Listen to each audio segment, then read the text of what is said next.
Tahimik ka, Ken. Ako po, Sa gwapo mong yan, hindi ako maniniwala na wala kang girlfriend dati.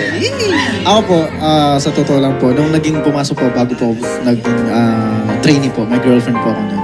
And then, unfortunately po, nag-break po kami dalawa. Sabi ko na eh. Yes po. Di ba? That's the Pero truth. ganoon talaga. But one day, magkakaroon din yan ng pagkakataon. Kasi pwede naman. Si Winter Park 04. Wow. Winter Park. Si Winter Park, Ma'am Shimels kindly ask our rockstar. Grabe ba? In terms sa relationship, unsay red flag para sa iya ha, sa usa ka girl. Unsay red flag sa imo. Kay para di daw buhato ni Winter Park. Ikat-ikat mo ka Winter Park. Siguro ka ng kuhan. Bati ug Ka bata. ng red flag, ha? Kanang usay red flag kanang batig bata. Batig batas. Na may batig batasan nga ka ng, sana ka ng acceptable rin Kaya hapon. pa, Na. Reasonable kaya pa. ang pagkabatig batasan. It depends kung unsa pa di mong nabuhat. But, kanang bitong, pag wala na bitaw sa lugar, bitaw ka ng sobra na kaayo, murag Kanang immature na ba? immature na kaayo. Ano? Red flag na gano'n. Pag immature na, red flag na sa imo. Immature na. Winter Park ha, ayo pag immature din na, aha. Kaya di na job ka magustuhan ni Kuan.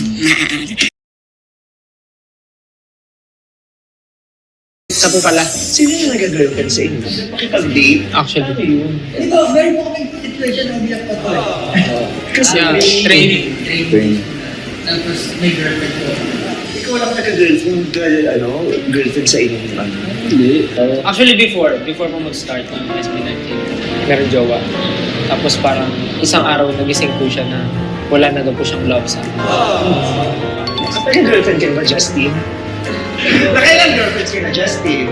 Parang ano po ako, hindi ako makamit parang. So, parang merong mahabang, parang kami pero hindi. MU. Situationship. Si Josh, nakailang girlfriends ka na? Ay! Sabi mo stop.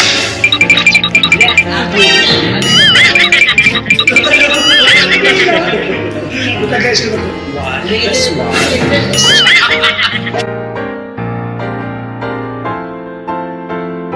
Yes, I just believe na some people kahit dili bisang pagdili sila ganahan pero naarga pa ginan si mga ano